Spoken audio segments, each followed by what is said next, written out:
I'm Park Howell, and welcome to the Business of Story, where I consult, teach, coach, and speak on the applied science and bewitchery of brand and business storytelling, so that you can clarify your story to amplify your impact and simplify your life.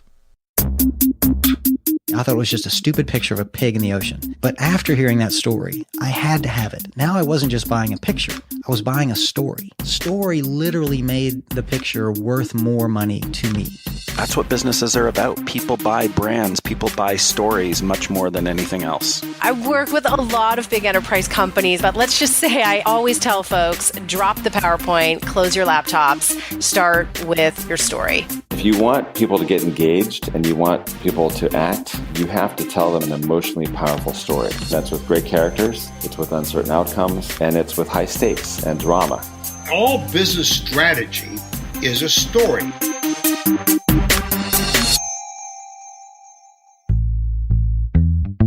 I was teaching a Business of Story masterclass yesterday at Arizona State University to the MBA students who are lucky enough to be in Colin Tetro's class. He is a brilliant mind about incorporating sustainability into business, and his 24 students look to be up to the challenge. But what was again underscored to me yesterday is that no one, and I mean virtually no one in business, is taught how to use storytelling to their advantage. They might take some communications courses, which are often just a stilted, logical approach to the emotive art of storytelling. And therein lies the problem. Great minds, innovative ideas, but the lack of the essential element that binds us all together, the use of stories that connect us on a human scale. But, it's not their fault. For whatever reason, our education system seems to silence our natural storytellers. Those raconteurs within that are just waiting to jump out, and yet we're told to be quiet, sit in our chair, draw between the lines. So today, we have on our show someone who is pioneering the ancient skill of storytelling in upper education. Liz Warren is a fourth-generation Arizonan, and if you've ever been around Arizonans, you know they're naturally good storytellers. But even more so, she is the director and one of the founders of South Mountain Community College's Storytelling Institute in Phoenix, Arizona.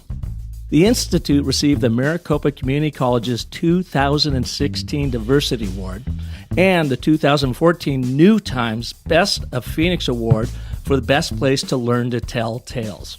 Her textbook, The Oral Tradition Today, an Introduction to the Art of Storytelling, is used at colleges around the nation. Her recorded version of The Story of the Grail received a Parents' Choice Recommended Award and Storytelling World Award. And she serves as a storytelling coach for Gannett's nationwide Storytellers Project, a series of curated events from USA Today Network that helps connect communities to diverse audiences.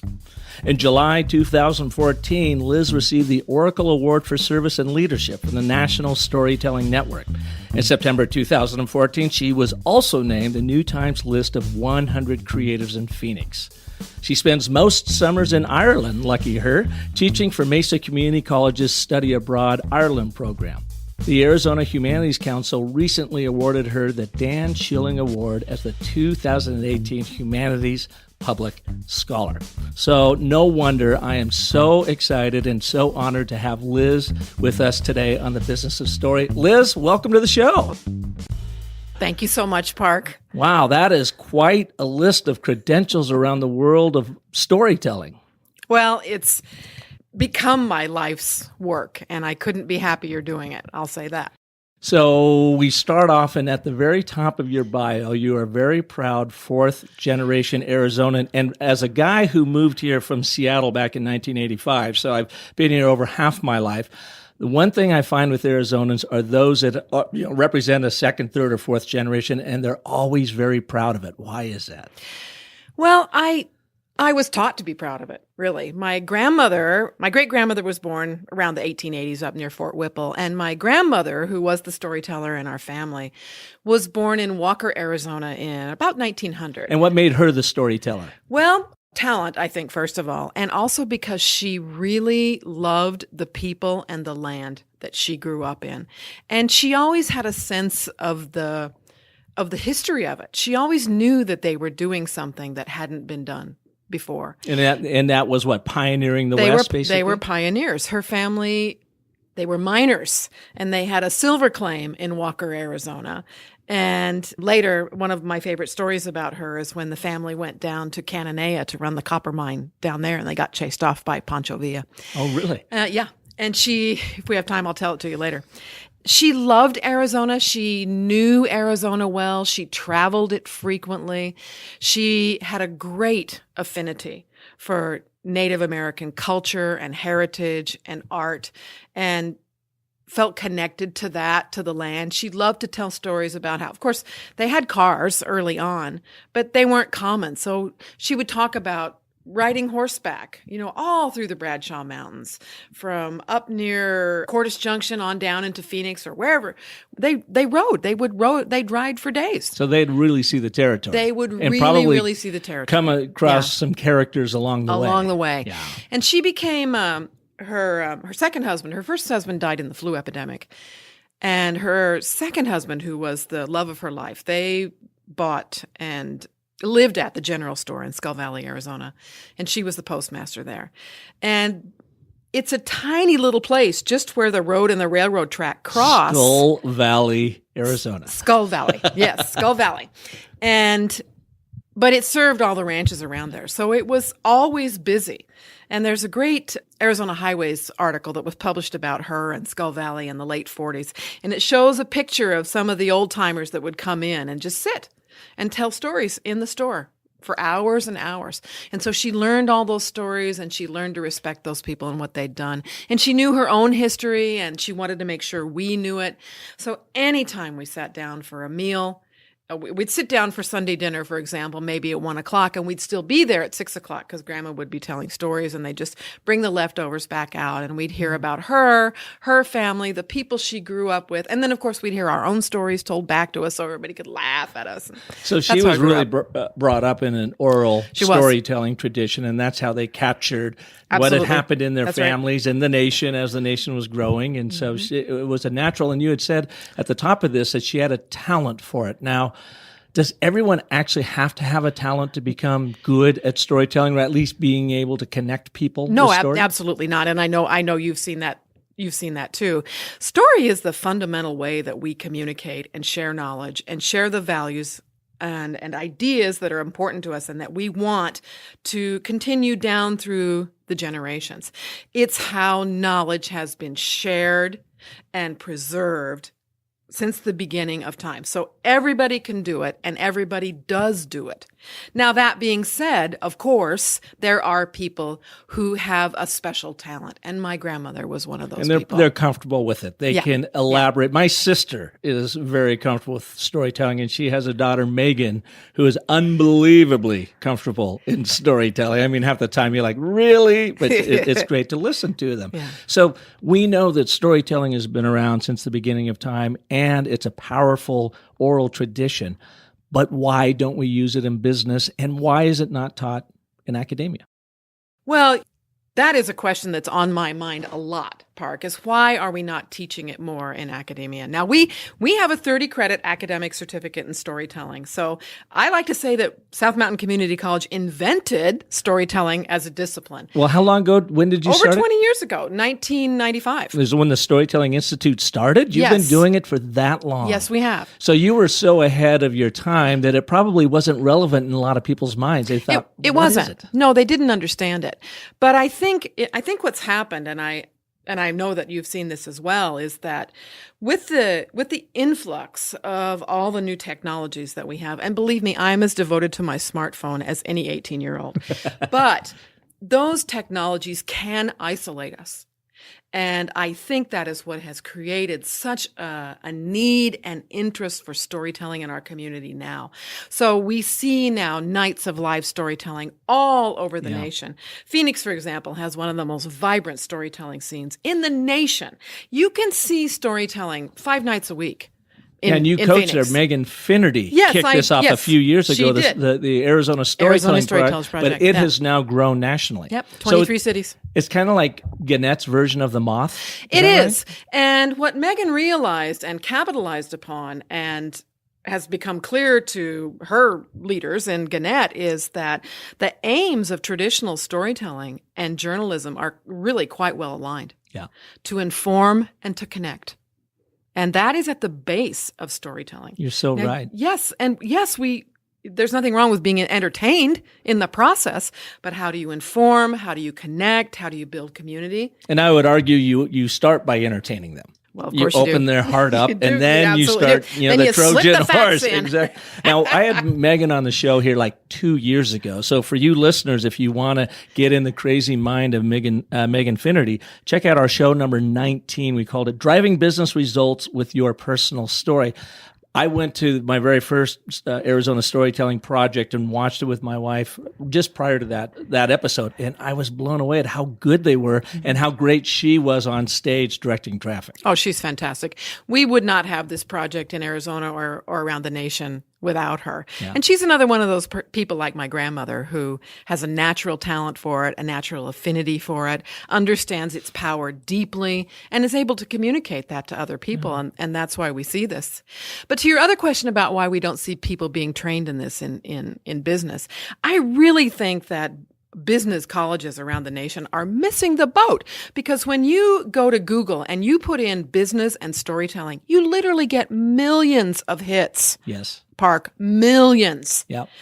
People need this and they cannot get it. They are not getting it at the university. So they are seeking out independent training, non-credit training, for pay training. Well, it's really all for pay, even the credit, but like the kind that you offer. Yeah. And people are nervous about it too. Yeah. So that's why when you at first mentioned she had a real talent for it, what I find with people is don't worry. Don't use that as an excuse that I'm no good or I don't have a talent for it, because after just reading this most recent book called Sapiens, I mean, storytelling is at the heart of being a Homo sapien. Well, this whole idea, and I think it's so important what you're saying, and about how people say, well, I can't tell stories, and we see that a lot. And I think that's one of the things that I hope as storytelling continues, and I believe that storytelling will become a discipline at the university level. I think it's just a matter of time. I hope sooner than later. But I hope that they adopt some of the things that we use at South Mountain Community College to overcome exactly what you're talking about. Our first goal is the building of community. And to build community, you have to be able to know that you're going to be welcome in that community. And that community in this case would be the community of your cohort or your classroom. That's where you start. The community of your classroom. Exactly right. And at South Mountain Community College, like most of the community colleges in our county, incredible diversity, right? Walking in the door. Yep. Age, gender, ethnicity, background, 20 people in the room, and they are distinct. And they're all not North Americans. They come from all around the world. All over the world. Yeah. So there you have the microcosm of the world in these 20 people. And our first job as teachers of storytelling is to help them understand that this is a place where they are going to be safe to be who they are and to show who they are. And the feedback that we give as people tell their stories is initially and fundamentally affirming. This is what you did well. And then we go through questions like, do you have questions for us about this story or something that you did? Do you want questions from us? And then over time, as we see that the community can handle it, we might offer a suggestion or two, but that is not the focus of our critiquing. What is the aim of the Institute? Is it to just create better connecting human beings coming out of there, so as they make their way up through the corporate ladder or leadership roles in the community or politics, that they have a greater appreciation for the human condition because they understand story and can communicate with it? Yes. I should have brought our mission, vision, and values with us so I could tell you. But yes, that's basically it. So we want people to be able to use the power of storytelling to better serve in their careers, in their communities, and in their families. And then another part for us is that we really are dedicated to help people understand the value of traditional storytelling. And what do you mean by traditional? What I mean by traditional storytelling is folktales, myths, and legends from the cultural traditions around the world. One of the reasons I think that you are so successful is because you incorporate that into everything that you do, because so much of what you do is based in the hero's journey. And the hero's journey is one of those traditional art forms.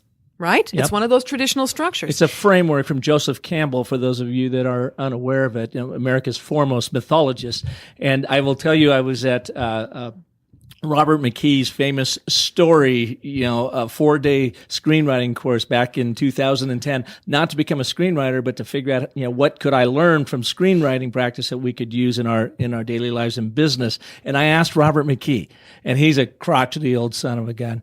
Do you believe in the hero's journey, and is it really at the heart of all stories or most stories? And he goes, well, it's at the heart of some stories, but no, certainly not all. And then he went off to a rant of about 17 different genres. But what I found in all of that for business and for what we're trying to do to communicate, to simplify it, I have found that the hero's journey is the greatest story framework that you can use for everything from proposals right down to your actual tactical communication pieces. Yeah, I totally agree. And I love how you use it. Thank you. And I can see your deep understanding of it in the many ways that you apply it. And I would disagree with Robert McKee, because the thing that the hero's journey is built on, which really all stories are built on, is that it's documenting change. Mm-hmm. And that, to me, is what separates stories from other narrative forms. Real stories document change. It can be the smallest change in consciousness, all the way to the biggest, most life-affirming challenge, which is sort of on the order of the hero's journey. You might give a speech, you might give a sermon, you might give a lecture. Those are narrative forms that we recognize, and they often incorporate stories.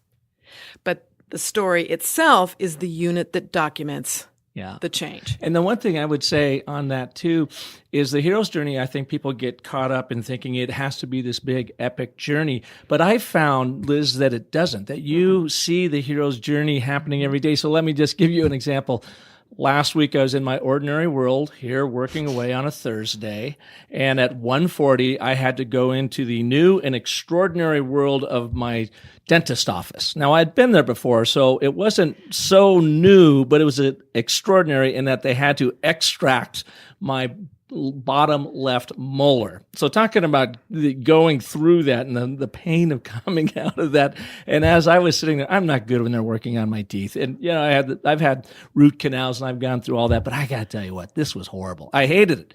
But I was sitting in that chair and I had to get myself out of my place there. And I was thinking, you know what? This little microcosm is literally a version of the hero's journey. I woke up in my ordinary world. I stepped in, laid into this seat. I am now in the dragon's den, dealing with all of this, rooting it out from, what's going to be better for me in the long run. But, then you return home in this case, not so much with the boon, but with a ow.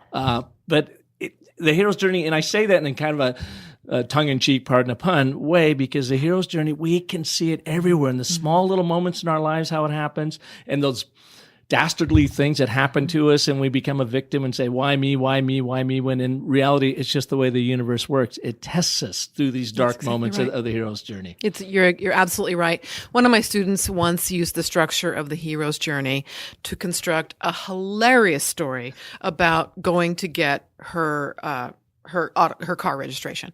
Yeah. And there were threshold guardians, and there was a road of trials, and there was an atonement with the father, and there was a boon, and she returned to her normal world. It was hysterical. She crafted it within the context of her lunch hour, and she had to do this. So she had the call to adventure. It was the last day. She had to get it done. She only had 1 hour. She made it. She returned, master of both worlds. Had the dark night of the soul of I'll never get through this. Exactly right, because everybody's been to the DMV, and it was fantastic, funny, fit the pattern perfectly. So yes, that's the power of it. And you know what? I'll tell you, I often tell my students that the reason that the hero's journey is so powerful is because it's literally the story of our bodies. Interesting. It is. We literally embody these stories. Now, Campbell, he came to the hero's journey structure from studying the work of Van Gennep, and Van Gennep's expertise was rites of passage, and it was exactly the same. There was a normal world. Before the change, the moment when you go through the rite of passage itself, and then your reintegration as the new person that rite of passage signals. So puberty, motherhood, graduation, retirement, parenthood, all these things that happen to us are really things that are happening because our bodies are changing. So we know the truth of the hero's journey in our body. And that's why it seems natural. That's why when we see a movie that's based on that structure, we can repeat it instantly because we know that story in our body. Well, and you had said earlier about the hero's journey and all great stories document change. Why is change at the heart of a story that keeps us interested in learning more about it? Because it's about learning. It's about learning and survival. Change is inevitable. How are we going to deal with it? Is it going to destroy us? Or are we going to learn from it and grow and survive? And of course, we know change does destroy some of us. Well, and we love to stay in status quo. Our brains, our bodies said, Yes. No, Park, just keep eating your potato chips, sit here and watch football. Do not get up off this couch. And then we got to make ourselves get up and go because it doesn't like the stress of exercise or change or whatever. So anything that changes in our world freaks us out. I suppose it all comes down to the survival instinct. You're absolutely right. Yeah. Wow, I got to have a guest like you on more often. I've never been so right. This is awesome. Let's keep going. You are a good teacher. Tell me more right things, Park. Well, let me ask you, so you are literally a pioneer in the academic space around storytelling, started the Storytelling Institute at South Mountain Community College. When? What year was it? It was 1995, and it was actually a group of colleagues along with me. Lorraine Calbo was the first director of the program, followed by Lynn Ann Wojciechowicz. And I'll tell you, we would not have the program we have without them. And there were several other faculty members involved. But how'd you get it going? When people weren't talking about story back then. Well, we got interested in it. My colleague Lorraine Calbo got interested in it. She was on the counseling faculty, and she was interested in story's power to both build community, but to initiate personal healing. So as a therapist, of course, she was hearing a lot of stories, and she saw that when you could reframe that story or look at the story from a different point of view, that people could shift their perceptions of what was happening in their lives. And it was essential to psychological growth and development. And she was also very interested in how it could be used to build community in the classroom. I got interested in it because I had always wanted to be an artist. And I didn't paint or sculpt or dance. And when we started getting involved in storytelling, two things actually. Right away, I realized that it was the way to go as far as teaching goes. People remember when you link your information to a story, they are going to remember it much better than if you lecture. Do you remember seeing that in action? I absolutely remember seeing that in action. Can you take us to that moment? Well, I realized that I had been telling stories all along. You know, I had sat at the feet of the master, my grandmother, Violet Irving, for many, many, and were you many, a many teacher years. leading I was. Up to this? Yeah. I was teaching anthropology and English and mythology and things like that. Oh, okay. So you were steeped in it. I was totally steeped in it. And I realized I'd been performing basically in class all along. Because if you can make your students laugh, you've got their attention, you link it to the content, they learn better. I remember when you told us those stories, that kind of thing. So when we began looking in as college professors, there was research. I can't remember what it was that we were reading at the time that said just exactly what we'd learned. People learn better when you link it to story. That in combination with the fact that I had always wanted to be an artist, and I realized that I had been doing it for years.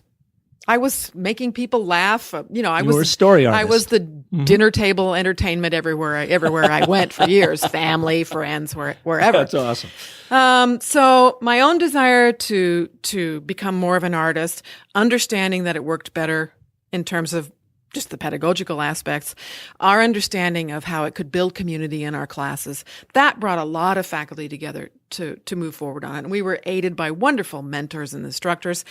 But we also, at the time in our community college district, we had an amazing chancellor, Dr. Paul Elsner. And we went to Paul and said what we wanted to do. And he gave us a few $1,000s, several $1,000s.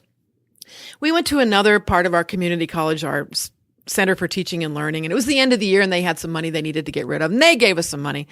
And so we ended up with, $50,000, $60,000. And what we did with that over the next several years is bring in the best storytellers from around the nation to work with us, to tell in the community, to train us. And what kind of storytellers were these? Oh my gosh. Well, we were very lucky to have the mentorship of a local storyteller,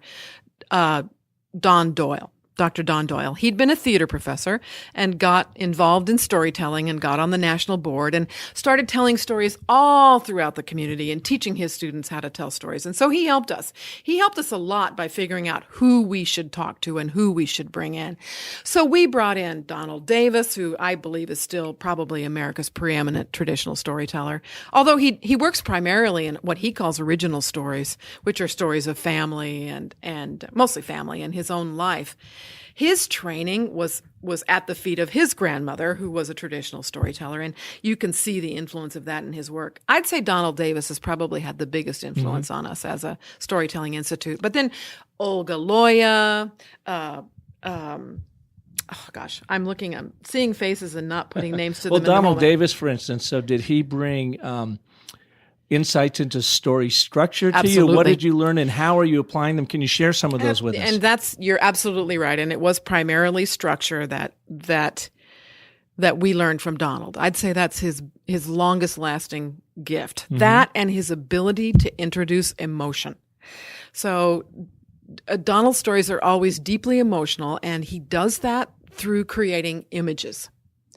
And I think that image, structure, emotion, we learned from Donald. And of course, then we saw that all the other storytellers that we were bringing in were doing exactly the same thing. Rex Ellis, who at the time was working at the Smithsonian.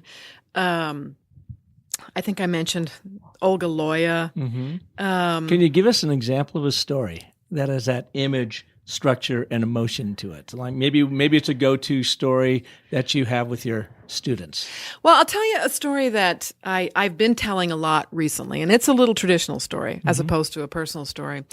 And it's a story about a famous rabbi known as the Baal Shem Tov. Have you ever heard of the Baal Shem Tov? I have not. Well, he was a rabbi who was known for his stories. And one day, the Baal Shem Tov and several of his students were walking along the road, and one of the students got enough courage to speak directly to the master and said, "Rabbi, we know that you teach through story, and we've all benefited from that. But what we don't understand is, how do you always know exactly the right story to tell?" The master paused and said, "Let me tell you a story. There was once a famous archer. He was the master archer in the land, and he was on his way to the annual competition, which he knew he would win. He was the master archer. He was riding his horse through the countryside, and he passed a farm, and on that farm was a barn, and he looked at the barn, and it stopped him dead in his tracks. 2-story barn. The side of it was covered with targets, and right in the exact center of every single target was an arrow. The master archer was instantly humbled. Yes, he was the master, but even he could not have achieved a feat like that. The exact center of every single target. So he turned his horse into the farm. He had to meet this master archer. Well, the farmer came running out in some alarm, as anybody would, to see a fully armed warrior riding on to their property. Out came the farmer. Sir, what can I do for you?" "Well, my good man," said the archer, "you can indeed do something for me. You can introduce me to the master archer who has achieved this feat." "Oh, sir," said the farmer. "Yeah, sure, I can introduce you. It's my son. But I have to tell you, he shoots the arrow first, and then he draws the target." And the Baal Shem Tov turned to his students and said, "And so it is with story. We shoot the arrow of the story, and we draw the target to pull in the listeners and pull in the meaning." Very nice. I love that. Thank you. That's fun. Isn't it great? That's fun. Yeah. He shoots. That's what I'd do. I'd shoot the arrow and then go paint in the target. Indeed. I mean, man, don't Wouldn't I you? look good? Yeah. So the kinds of students that are showing up for your course, is this an elective course, or are they intent on using these storytelling skills for something specific in their life once they graduate? Yeah, we have both of those kinds of students. So the two basic courses that we teach in our 30-credit certificate are the Art of Storytelling and Multicultural Folktales. Both of those classes meet general education requirements, which means they transfer to the university for both humanities and cultural awareness requirements. So that means they're very attractive to students because they meet their requirements. Mm-hmm. And then the rest of the courses that go into the certificate are generally taken for electives. There are a few others that meet general education requirements, and that always helps. So we get a lot of traditional aged college students who are coming in and taking those two classes. The people who end up completing the certificate tend to be people who are middle-aged or older who understand they need that skill in their lives, either in their work, the kind of work that they're doing in the world, or because they want to become storytellers in the world. So it's the older student, middle age, or so you're talking 40s, 50s, 60s that are down there and they've been through the business world or whatever, and they realize they're not as good of a communicator, or maybe they've seen somebody using story and they go, I need to do that if I'm going to grow my influence. Exactly right, Park. But I will tell you something that's interesting. The last couple of years, we've started attracting a slow but steady trickle of professors from Arizona State University taking our classes. And one of the most amazing ones is Dr. Sean Jordan, who is on the engineering education faculty out at ASU at Polytechnic. Sean is spending his sabbatical with us to learn how to tell stories better. He's actually teaching one of our Art of Storytelling classes. And what he wants to do is learn how to use story, both to make him a better teacher, but also to change how they provide feedback to students to make engineering a little less brutal. Yeah, they have to get out of their left brain. So I would imagine with him, that's maybe one of the hardest things he had to overcome, and something you had to work with him on is get out of that left brain analytics and trust your emotion. Well, the great thing about Sean is he is also a musician. He is an artist. So that wasn't as much of a stretch for him. And as an engineering educator, one of his specialties is the building of Rube Goldberg machines. Oh. And that's a story in and of its own self when you see it mechanically in action. Well, and he has made that explicit. So his students have to tell the story, have to decide the story first that the machine is going to enact. Yeah. So he came to us really... Mousetrap was one of my favorite games growing up. The little Rube Goldberg game that you play with the guy. Yeah, that's awesome. Yeah. Now, the other great thing that's happening right now for us, and which is why I believe that we're going to be better placed to talk to the university about how they might want to think about creating a discipline or an interdisciplinary degree or whatever they might do, is that the college is adjacent to a charter school, the Arizona Agricultural and Equine Center, I think is what it stands for. And many of their students finish college and high school during their high school years. Oh, wow. About almost 40% of them. Wow. And they have been taking storytelling classes from us recently. And the principal there, Linda LaFontaine, her goal is that eventually all freshmen will take our Art of Storytelling class. And then from that, and that's about almost 200 students. And then from that, a cohort will be recruited every year who will go on to finish the certificate. Yeah. Because she sees the benefit of what it does to them in terms of their ability to communicate, their understanding of themselves, their ability to be in community with one another, has been very positively impacted by taking the Art of Storytelling. And their ability to understand the person sitting across from them, to absolutely understand what journey, what story they're currently living on, so that creates empathy. And with empathy, you have that connection. Exactly right. And I do have to mention my colleague Marilyn Torres when I talk about this, because she's really the person who has pioneered and advocated for the ability and relevance of students as young as freshmen in high school to be able to take this college level course, to meet the standards of the course, and to really excel. Yeah. It's really been through her leadership that we have this. So I had Dr. Randy Olson on the show a couple weeks ago, and he is a Harvard-trained PhD evolutionary biologist and a USC Film School grad, created some documentaries and has written books for scientists on storytelling and why science needs story. And he and I were laughing. His third time he was on our show. We've become great friends because he is literally the intersection of left brain, structure with right brain story structure and how that all works. And it popped out of my mouth, and it came from one of my favorite stories, and the rhyme of for want of a nail. Yes. For want of a nail, the shoe was lost for want of the shoe. The horse was lost for want of the horse. The messenger was lost for want of a messenger. The battle was lost for want of a victory. The kingdom was lost, all for the want of a simple nail. And it popped out of my head because we were talking about the Democrats and the Republicans and how the Democrats just seem to keep tripping over themselves. And I said, for want of a story. And he started laughing. And he goes, did you hear what you just said? And I go, no, what? He goes, for want of a story. And it must be because I love that so much. So, Liz, here's what it has now arrived at in my mind. And you're teaching it every single day. So, for want of a story, the vision is lost. For want of vision, emotion is lost. Or meaning is lost, I'm sorry. For want of meaning, emotion is lost. For want of emotion, empathy is lost. Mm-hmm. For want of empathy, connection is lost. For want of connection, camaraderie is lost. For want of camaraderie, the mission is lost. For want of a mission, the organization is lost. All for the simple want of a story. Oh, that's fantastic. Doesn't come down. I think it's to fantastic. Me, it's just like that's what it is. And we see it every day. So I see it with the folks that I coach and consult with when I'm teaching at ASU. And again, it's not people's fault. I mean, have you heard of Gordon MacKenzie? Wrote this really great book called Orbiting the Giant Hairball. Now, Gordon MacKenzie was an artist for Hallmark cards, and he was always out there pushing the envelope, and Hallmark wanted to keep it, family friendly, but they were afraid of losing his talent and the people around him, so they let him, start up shoebox greetings, that sort of rogue Hallmark card side.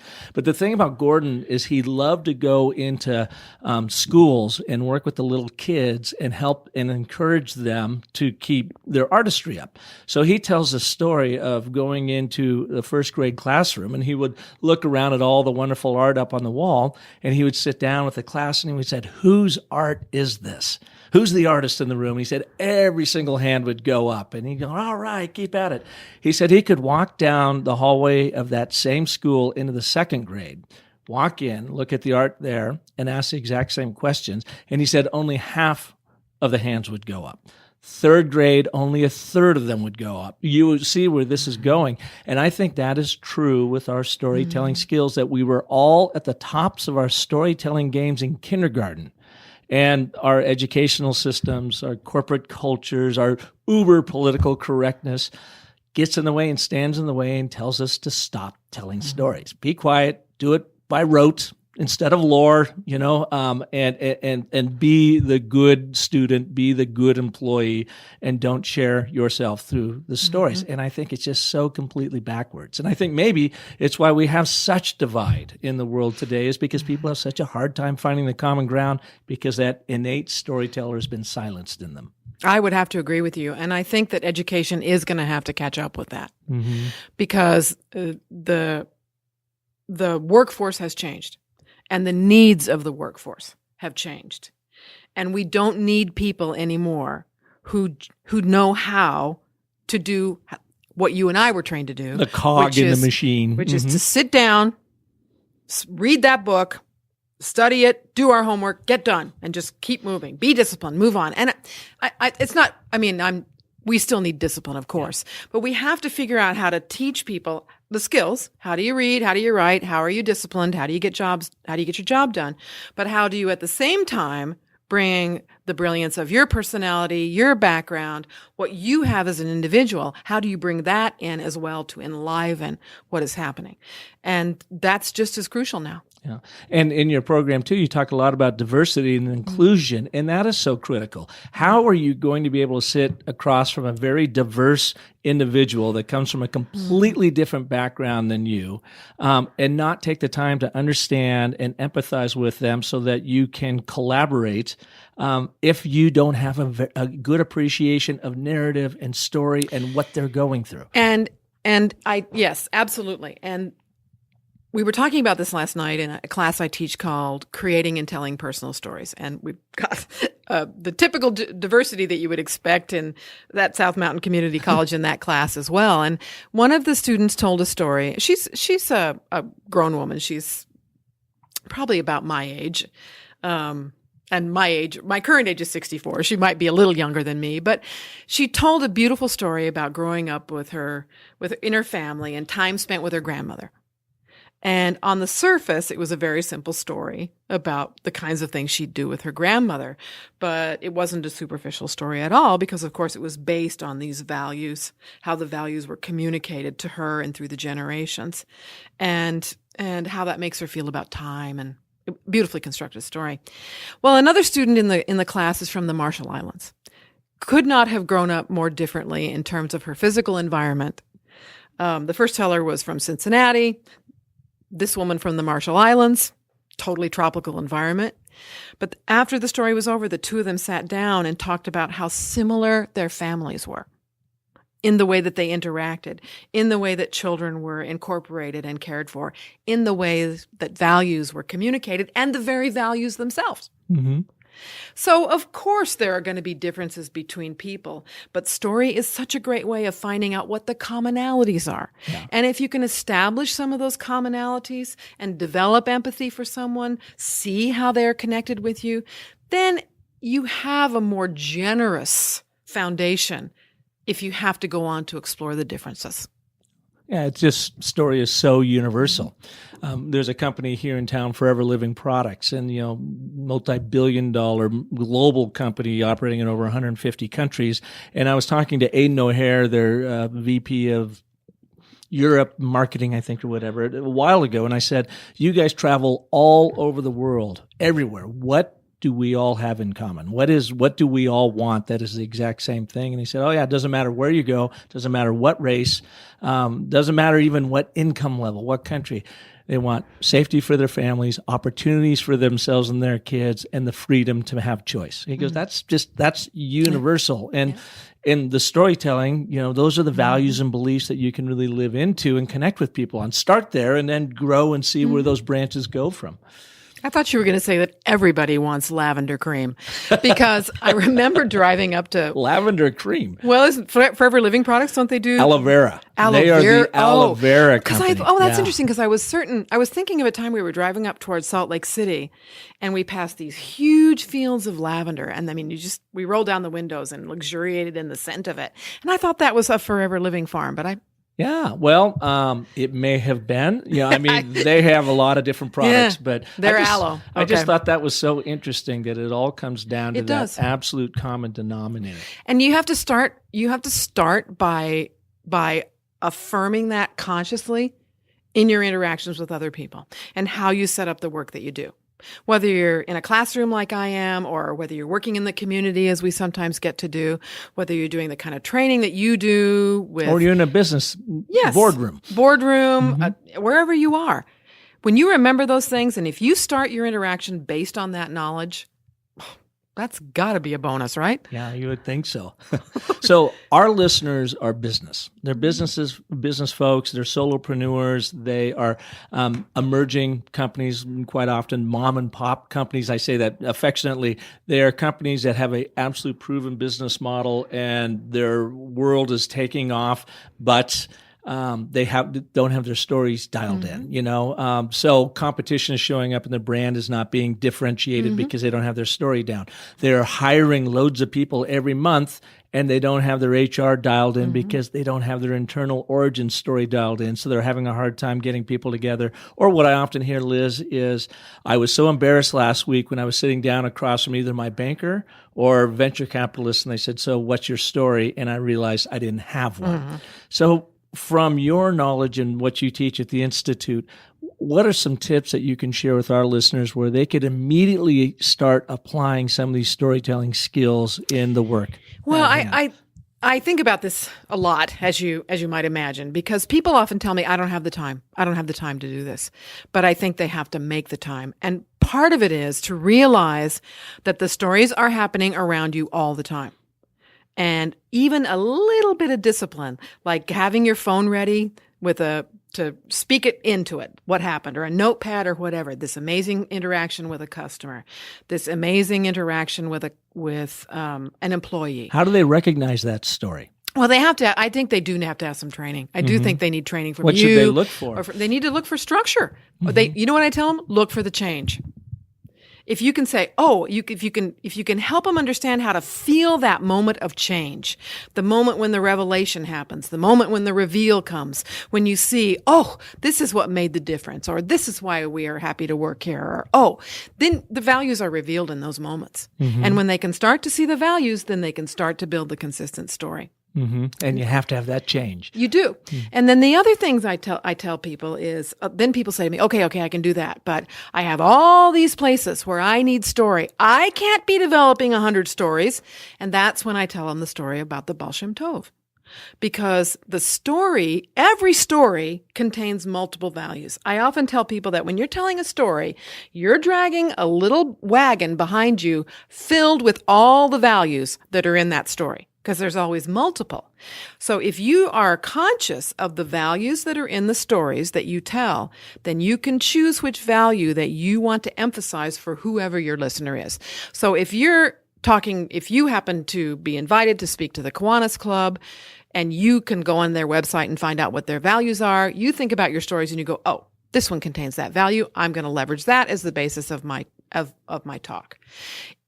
If you're conscious, or as you're conscious of the values in your stories, it becomes easier and easier to see how to connect them with the values or the needs or the interests of whoever you're talking to.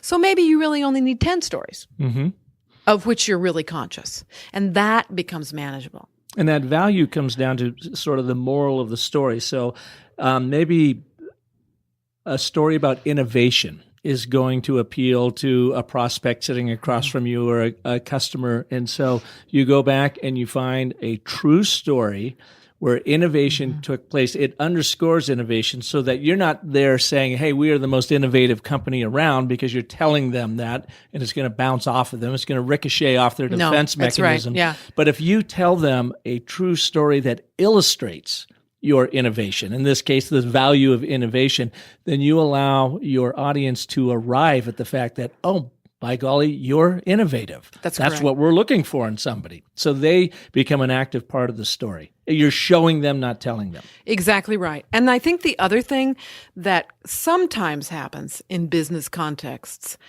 is that people feel that the story is being used to manipulate them. And I think the way that you avoid that is to make sure that the story is really authentic to you, your business, and what you're trying to achieve in the world. It has to really be real. You have to believe that story deeply. And you also have to be a little bit ready to not be connected to the outcome.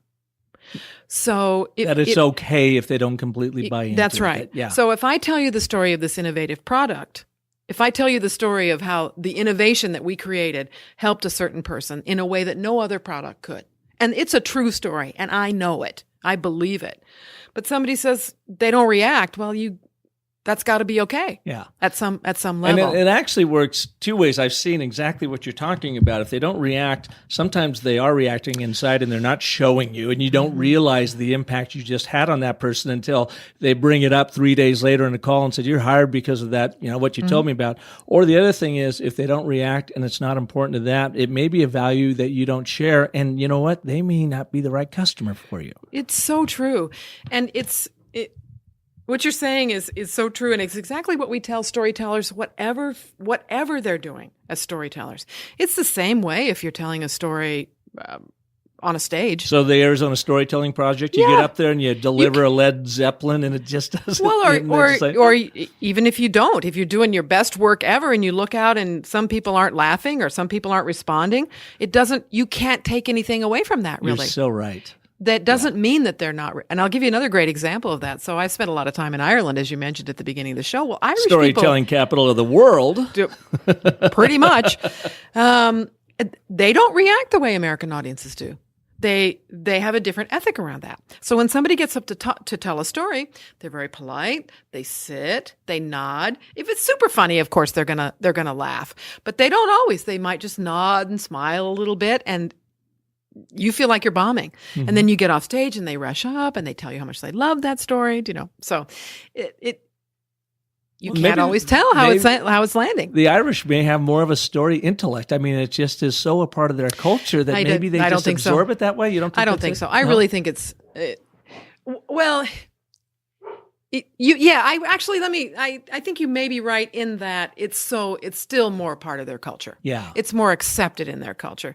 I don't think genetically they're predisposed to story any more than any of the rest of us do, but they have created a culture where it's still valued. And in that, they can be a model for us. You know, Liz, going back to this idea about having a story that has that theme, that has a belief or value associated with it, what I've learned that has impacted how we do branding for a company is I have the company go through this exercise, and it helps us really, as an anthropologist, you are, to go in and dig up what is the truth about this company. And I asked the group to get up, and we're looking for 9 one-word descriptors or beliefs or values. And I say, I want 3 words that you can all agree on that describe the organization, its legacy itself. I want 3 words that you can all agree on that describe the product or service offering. And I want 3 words that you can all agree on that describes the customer engagement and how you bring that all together. Then, once they have these 9 words, said, all right, each of you pick 1 word and go and find a story, true story, well told, about something that actually happened here that supports that word, supports that belief or value. And I got to tell you, it's hard for them, but then once the stories start flowing, it becomes like a flood of stories, and it proofs out their own vision of their company and where they're right and where they're wrong. And sometimes those words will change and become more powerful as they start seeing these true stories about this is who we're all about. That's such a fantastic process. And it reminds me of something that our mentor, Donald Davis, talks about. And he says that when you begin to tell stories, it's sort of like turning on the tap in an old house. And at first you got nothing, and then you get some sputtering and some brown stuff comes out. And then after a while, it starts to get a little steadier. And then if you leave the tap open, pretty soon that water is going to run clear and strong. And he says our memories for stories are the same way. And I think that's what you're describing right there. And I also think it has to do with modeling. We use the word story like people know what it is. And they sort of do, but at the same time, they don't. They don't know what stories are. So when somebody gives a good one in a workshop, like they go, oh, that's what you mean? Oh, okay. Well, then listen to this. Yeah. And then, oh, okay. And then people start modeling, they start norming for one another, and then they can really start creating the stories. Yeah. And yet, when you're sitting in that Irish pub over a pint or at home having a glass of wine or whatever, anywhere outside of an organizational structure, be it academia, business, politics, wherever, you naturally tell stories. They just flow out of us. You won't believe what happened today. Well, that's a story of change. Or I'm so nervous about tomorrow, I'm living into a fictitious story of change because I know this is going to impact me and I'm not sure what I'm going to do with it. So it's all around us. It's just that we tend to turn that storyteller off as soon as we walk in. What you're talking about is comfort. Mm-hmm. You're talking about places where we feel comfortable and we feel free to be ourselves. So how do we help people understand how to be comfortable in a wider range of circumstances and be comfortable being themselves in a wider range of circumstances? Yeah. That's exactly what we have to do. And nobody's going to mistake a boardroom for a pub, but to the extent that we can bring that sense of comfort, ease, self-acceptance, readiness to accept others into that situation, I think the more successful we are. Yeah, awesome. Wrap the show with a couple, 3 tips that you can share with our listeners. Well, I know, there's a gabillion of them, but something that they could do right away. Well, right away, what people can do is they can seek out nights of live storytelling in their communities. If they live in America, and I know not all your listeners do, but in America, in most cities, you can find nights of live storytelling. And that is a great way to start to experience what stories are. And one of the great things about listening to stories is that you can't listen to them without getting your own ideas. So go to that live story night and jot down the ideas that you get. Secondly, in your life, watch for those moments of change and revelation and start a little log. Make a video record on your phone, keep a little notebook, just start noticing those moments. Those are going to turn into your stories. And thirdly, I really like to invite people to think about their own cultural heritage. What are the stories of your people? What did they tell? What were the folk tales? What were the myths? What were the legends? And how did those... Can you make a link between who you are and those old stories that used to be told wherever we came from, or the many, many places that we came from? That's going to be the foundation of you as a storyteller that you can rely upon and build upon as you go forward in your work. Oh, that's awesome. Well, Liz, thank you so much for being here, my for taking pleasure, your Park. time. It was a and how pleasure. can people learn more about you and the amazing storytelling work you're doing at the Institute down at South Mountain Community College. I think it's southmountaincc.edu. And when you get there, go into the bar and search for storytelling. Or just Google me, Liz Warren Storyteller, or ask Park to give you my phone number or something like that. And we will have it in the show notes too. But I liked how you said go into the bar and look for storytelling. Oh, you know, the navigation bar. The navigation bar. I know what you meant, but you know what I'm saying. Thanks so much, Park.